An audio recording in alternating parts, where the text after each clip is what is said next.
What if Mali is not just fighting terrorists, but rewriting Africa's destiny? What if every gunshot in the desert is not about fear, but about breaking the empire's grip on a continent? In Bamako, the night trembles. Soldiers march through dust, convoys thunder toward Kidal, not to survive, but to declare, sovereignty is never granted, only seized. And that truth terrifies those who built the old order. This is not merely war, it is defiance, revelation, and reckoning. If you believe Africa's silence must end, like and subscribe. Because tonight, Mali is writing history in fire. On September 6, Malian forces destroyed multiple terrorist sanctuaries in the Kais region.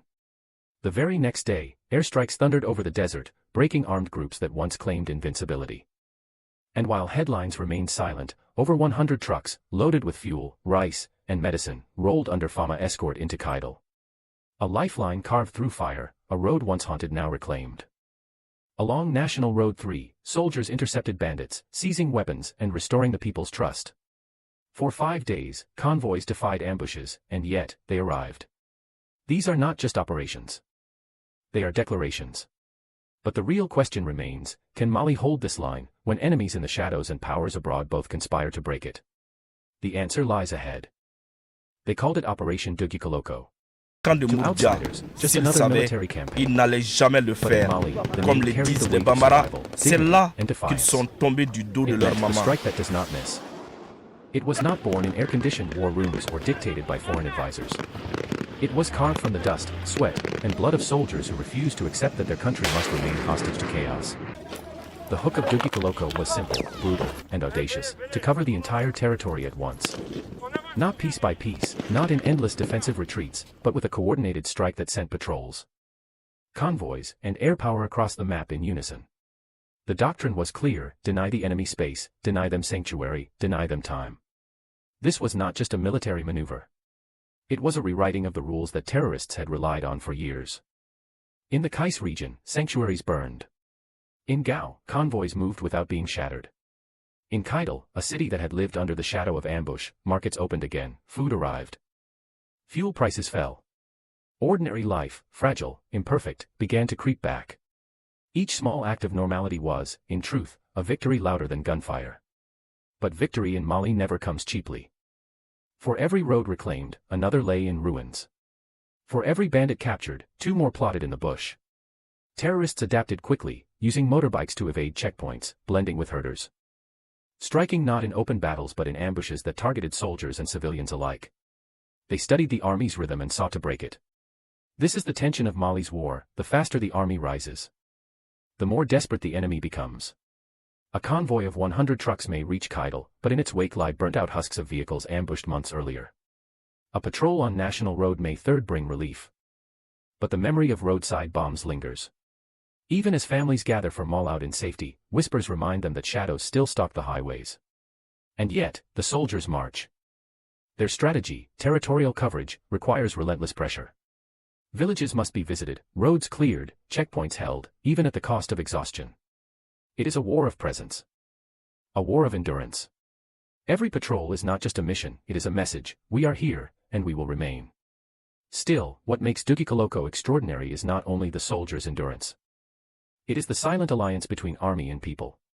In remote hamlets, farmers whisper warnings of armed groups hiding nearby. In markets, traders inform soldiers about strange faces. In mosques, imams urge their congregations to cooperate. The people are the army's eyes and ears, and without them, no strategy can hold. The government knows this. That is why radio stations broadcast appeals for vigilance. That is why commanders meet with village chiefs, asking for trust, urging patience when checkpoints delay travel. The army is not perfect, mistakes happen, abuses have been reported, but the alternative, chaos, is worse. Mali is learning the hard lesson that sovereignty is not built on paper treaties. It is built on cooperation, sacrifice, and sometimes, unbearable loss. But sovereignty is also built on defiance.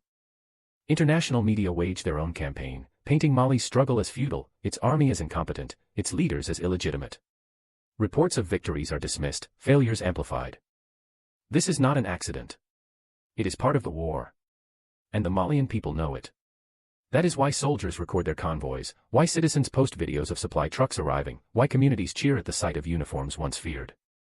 They are reclaiming their own narrative. In the deserts of northern Mali, a soldier once said, "We fight not only with bullets but with presence." Presence means holding the line where others flee. Presence means walking roads mined with danger so that children can one day walk them freely. Presence means defying the world's expectation that Mali would collapse. And presence carries a cost. Families bury their sons. Villages mourn their protectors. Soldiers march with the knowledge that today's patrol may be their last. Yet this very sacrifice deepens the people's resolve. In funerals, voices cry out not just in grief, but in defiance, their blood will not be wasted. If you believe courage like this deserves to be remembered, share your thoughts below. Because Mali's fight is not only for itself, it is Africa's struggle, a mirror of every nation told it must remain weak. The question, then, is not whether Mali can fight. It already has. The question is whether Mali can endure. Can it maintain presence across vast, unforgiving terrain? Can it sustain the morale of soldiers and the faith of civilians? Can it resist not only bullets, but whispers from foreign capitals eager to see it fail? The reckoning of Operation Dugukoloko is not just military. It is political, cultural, existential. For in every successful patrol lies a quiet revolution, Malians deciding their future belongs to them alone. And that, perhaps, is why this war feels larger than Mali. It is not only the fate of one country at stake. It is the precedent. Can an African nation, bloodied but unbroken, truly seize sovereignty in an age where empires still lurk in the shadows? The story does not end here. Because as convoys roll and sanctuaries burn, a darker challenge waits. The battle for Mali's roads may soon give way to a clash over Mali's soul. The ambush came at dusk. Along National Road 3, where dust hangs like smoke and silence is a trap, 2 pickup trucks blocked the way. Moments later, gunfire erupted from the bush. For years, Malians called these attackers coureurs de route, road cutters. But they were more than thieves, they were the claws of chaos, striking at arteries of the nation. That evening, the 42nd Reconnaissance Regiment did not retreat. They charged. Bullets tore through branches, grenades shattered the ambush line, and in less than an hour, 2 bandits lay dead. Their weapons seized, the road reopened. For travelers who had hidden in fear, it was not just relief, it was revelation. For the first time in years, they could whisper, "The army is here." Scenes like this unfold again and again. Patrols on motorbikes racing through villages, armored trucks grinding along highways, drones circling above. The message is relentless, roads once haunted by terror now belong to the state. Yet the reality remains harsh. Every convoy is a gamble, every checkpoint a reminder of the thin line between safety and ambush. For ordinary Malians, these battles are personal. A mother walking to market does not measure victory by the number of enemy killed, but by whether she can return home alive with bread for her children. A farmer hauling millet does not ask about tactical doctrine, but whether his cart will reach town without being robbed. Security is not abstract, it is lived, daily, in sweat and fear. This is where Mali's war becomes more than military. It becomes intimate. The bond between soldier and citizen is forged not in speeches, but in dust-covered handshakes at checkpoints, in shared water under a scorching sun, in the silent nod of gratitude when a convoy passes. Each moment says, we survive together, or not at all. Yet danger does not fade. In the north, militants plant roadside bombs with terrifying precision. In the south, whispers spread of infiltrators disguised as traitors. Along the highways, fear rides with every traveler. Even when markets open in Kidal, even when food flows into Gao, shadows stalk the roads. The army's presence is strong, but so is the enemy's persistence. And this is where courage deepens. Soldiers know the cost. They ride in convoys targeted by ambushes, patrol roads mined with explosives, and yet they go. Not because they believe they are invincible, but because they know that if they do not, no one else will. It is in this tension, the fragile line between defiance and despair, that Mali's destiny unfolds. A soldier standing on a dusty road, rifle at his side, is not just protecting a stretch of asphalt. He is protecting the lifeline of a nation. He is declaring that Mali will not be cut apart piece by piece. But the price of presence weighs heavy. Funerals are frequent. Graves of young men line villages.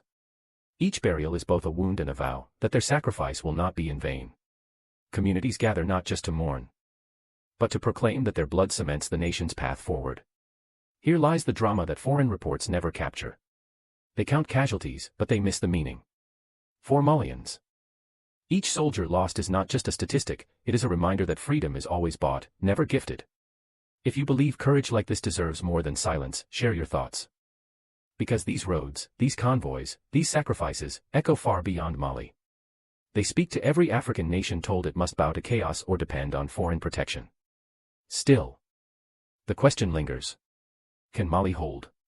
Can its soldiers, under-equipped and overextended, sustain this endless war of endurance? The enemy does not vanish, they adapt. Today's ambush becomes tomorrow's bomb. Today's captured bandit becomes tomorrow's replacement, drawn from poverty and anger. The cycle grinds on. And yet, amid this grind, light emerges.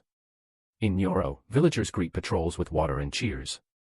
In Bamako, families send food to soldiers on duty. In Kidal, children wave at convoys, seeing not fear but protection. Trust is fragile, but it is growing. Each gesture, each smile, each word of encouragement fuels a morale that weapons alone cannot sustain.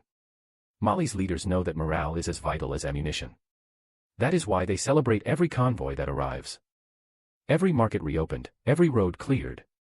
They call these victories striking successes, but behind the official words lies something deeper, proof that sovereignty, fragile and battered, is still alive. Yet shadows remain. For while soldiers bleed on the roads, another battle rages elsewhere, in narratives, in headlines, in whispers broadcast across the airwaves. A convoy secured can be dismissed as propaganda. A patrol's sacrifice can be overshadowed by foreign reports of failure. This is the hidden war, the war for perception, and it is no less lethal. And so, as Mali fights on its highways, it must also prepare to fight in the realm of truth. Because what use is victory on the ground if the world refuses to see it? The soldiers on National Road 3 know this instinctively. They fight with bullets, but they also fight with presence, with proof, with the undeniable reality that their nation has not surrendered. Each road secured is not only a tactical win, it is a story. A claim, a narrative that Mali itself must own.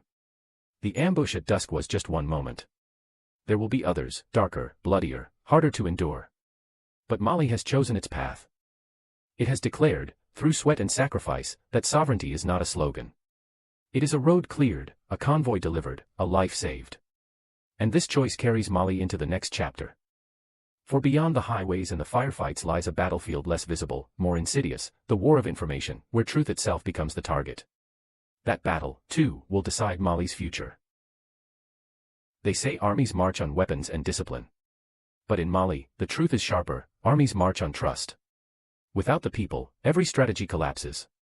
With them, even the most fragile patrol can become an unbreakable line. It is the villagers who hear motorcycles at midnight and know they are not traitors. It is the herders who see dust on the horizon and whisper, the enemy hides there. It is the market woman who notices strangers lingering and tells a soldier quietly before dawn.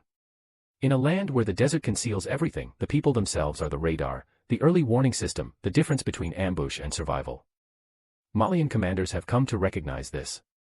That is why they do not only send patrols, they send voices across the radio waves, urging vigilance. That is why soldiers share tea with village chiefs, asking for trust, apologizing for delays at checkpoints.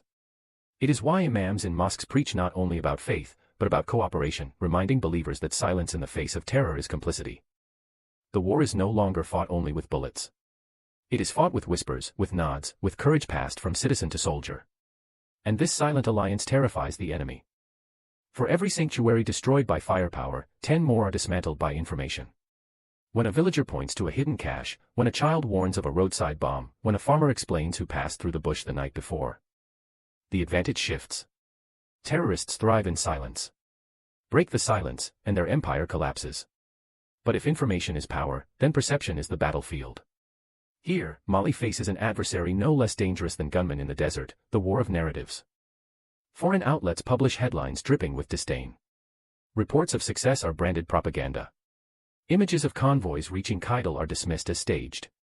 Losses are magnified. Victories erased. The aim is not only to mislead the world, but to erode the people's faith in their own army. This is why Mali's struggle cannot be measured solely in territory held or enemies killed. It must be measured in the voices that refuse to be silenced. A convoy filmed by a villager and posted online is more than proof, it is resistance. A radio broadcast celebrating the safe return of pilgrims from Maulaud is more than news, it is a weapon. In this war, truth itself is a front line. For the people, this is not abstract. When they see their voices twisted abroad, they feel the sting of betrayal. But when they see their own images, their own testimonies, their own lives reflected, they feel something else, dignity. And dignity is more powerful than fear. Yet the cost remains unbearable. Families grieve not only for sons lost in uniform, but for daughters slain in markets, for elders killed in ambushes, for children who never came home. In villages where graves multiply, sorrow is a permanent guest. But grief, in Mali, often hardens into defiance. Women sing at funerals not only in mourning but in determination, their blood will not be wasted. Communities rally, telling each other that every sacrifice strengthens the cause of sovereignty. It is in these moments that the line between soldier and citizen disappears. The fight belongs to everyone. When a village hides soldiers from an approaching column of fighters, when youths volunteer to carry supplies for convoys, when imams bless departing patrols, the war becomes communal. Terrorists may strike bodies, but they cannot kill a nation that has decided to stand together. If you believe solidarity like this is the heartbeat of freedom, leave your thoughts below. Because Mali's struggle is not only Mali's. It is Africa's warning that without unity, sovereignty is a dream. But unity is fragile. Rumors spread quickly. A false story can undo weeks of trust. A rumor of misconduct, even if planted by enemies, can sow suspicion. This is the danger of the media war, that lies whispered abroad can seep into villages at home. The army knows this, and so it fights not only on roads and deserts, but in airwaves. In conversations, in the battle for hearts. Still, there are victories here too. In Gao, a grandmother tells soldiers, "We trust you more than foreign promises." In Bamako, youths post videos defending their army against foreign ridicule. In Kidal, traders speak openly of how prices fell because convoys arrived safely. These voices, ordinary but unshakable, are victories greater than burned-out trucks or captured rifles. They are victories of belief. And belief is what sustains an exhausted soldier on a night patrol, what steadies a hand on a trigger, what keeps a commander awake through endless planning. Belief that this war, costly as it is, means something more than survival. That it means freedom. But belief must be defended. And as the world watches, or refuses to, Mali's struggle raises a deeper question: who controls the story of Africa? Will it always be written elsewhere? Through lenses tinted with prejudice? Or can Mali, battered and bleeding, write its own story in its own blood, its own sweat, its own truth? This is why the stakes feel larger than Mali. Because if Mali can wrest control of its narrative, then perhaps Africa as a whole can. If Mali proves that dignity cannot be erased by headlines, then perhaps sovereignty itself can no longer be denied by distant voices. The road battles of Dugukoloko were dramatic, but the war of perception may be decisive. Because if Mali wins on the ground but loses in the mind, the enemy still triumphs. And so the people, as much as the soldiers, carry the weight of history. Their whispers, their testimonies, their dignity, are weapons no less critical than rifles. The world may not see it, but Malians know it. That is why they film, why they speak, why they share. They are not merely witnesses, they are participants. And in their defiance, a nation rises. The question that follows is haunting. Can this alliance, of people and army, of truth and defiance, endure under the weight of endless war and ceaseless propaganda? Or will it fracture, leaving Mali vulnerable once more to shadows foreign and domestic? The answer will not be found in statistics or communiques. It will be found in the choices made at checkpoints, in the courage of villagers who refuse silence, in the determination of soldiers who refuse retreat. The alliance stands today. But tomorrow, its survival will be tested. And that test leads us to the next reckoning. For beyond the whispers of villages and the thunder of convoys lies a darker battlefield still, the arena where empires move unseen. And where the fight for Mali becomes the fight for Africa's soul. Victory can be deceptive. On the roads to Kidal, convoys arrive. In Gao, markets reopen. In Bamako, officials declare striking success. But beneath the surface, another war rages, one without borders, one fought not with bullets, but with narratives, whispers, and hidden hands. For as Mali's soldiers bleed to reclaim sovereignty, foreign powers sharpen quieter weapons. Sanctions, media campaigns, clandestine alliances. International outlets amplify every setback, erase every triumph, and frame Mali's struggle as folly. Reports of destroyed sanctuaries vanish, images of burned trucks linger. The message is crafted: Mali is doomed, Mali is failing, Mali cannot stand alone. And while soldiers secure highways, emissaries move in shadows. Promises of aid come tied with demands. Offers of cooperation mask conditions meant to fracture sovereignty. Behind closed doors, diplomats whisper of stability while plotting influence. The battlefield may be in Kais or Kidal, but the real contest lies in conference rooms thousands of miles away, where Mali's future is discussed without Malians in the room. This is the twist of the war. Mali's defiance unsettles not only terrorists but empires. For if Mali proves that sovereignty can be seized and defended, it sets a precedent. It tells other nations, you, too, can resist. And that is intolerable to those who built their power on Africa's silence. So they escalate. False reports spread of divisions within the army. Rumors of disloyalty are planted, designed to erode trust. Foreign voices echo through radios, telling villagers that resistance is futile, that their leaders are corrupt, that only outside partnerships can save them. It is a psychological siege, a war against the very idea of self-determination. And here, Mali faces its hardest question: can it win not only battles, but belief? Can it withstand not only ambushes in the desert, but ambushes of perception? For the enemy no longer wears uniforms. It wears microphones, pens, contracts, and screens. Ordinary Malians sense this. They see their soldiers fight with courage, yet read foreign headlines that mock them. They witness convoys arrive, yet hear broadcasters insist the North is lost. The dissonance breeds doubt. And doubt is a weapon sharper than any blade. The twist is cruel. Even as Mali claims ground, it risks losing the story. Even as sovereignty is fought for with blood, it is questioned in boardrooms and studios abroad. What good is a convoy delivered if the world calls it propaganda? What good is a patrol's sacrifice if whispers turn citizens against their own protectors? This is why Mali's struggle has become larger than its borders. It is no longer only a war against terrorists. It is a war against erasure, against manipulation, against the old order's desperate attempt to rewrite reality. And so the question rises: will Mali's victories endure? Or will they be stolen in silence? Will this defiance ignite Africa's awakening, or will it be buried under headlines crafted far from Bamako? The battle lines are drawn, not only in deserts and roads, but in the conscience of a continent. The final reckoning approaches. The world once believed Mali would collapse. Tonight, the truth is undeniable: Mali has stood, bled, endured, and in doing so has redefined what it means to fight for sovereignty. These soldiers, these villagers, these voices in the desert have proven that freedom is never given, it is seized, defended, and carried on the shoulders of those who refuse silence. But this story is no longer Mali's alone. It belongs to Africa. From the highways of Kidal to the streets of Bamako, from the whispers of farmers to the courage of soldiers, a message echoes: the era of dependency is ending. The age of defiance has begun. History is watching. Powers abroad will try to twist it, to bury it, to silence it. But if we remember, if we speak, if we stand, then no force can erase what Mali has written in fire and blood. If this struggle stirs your heart, do not leave it unspoken. Like, comment, and subscribe, because silence is the enemy's weapon, and your voice is part of the resistance. Now the choice is ours. The torch has been lit in Mali. Will we let it fade, or will we carry it across Africa?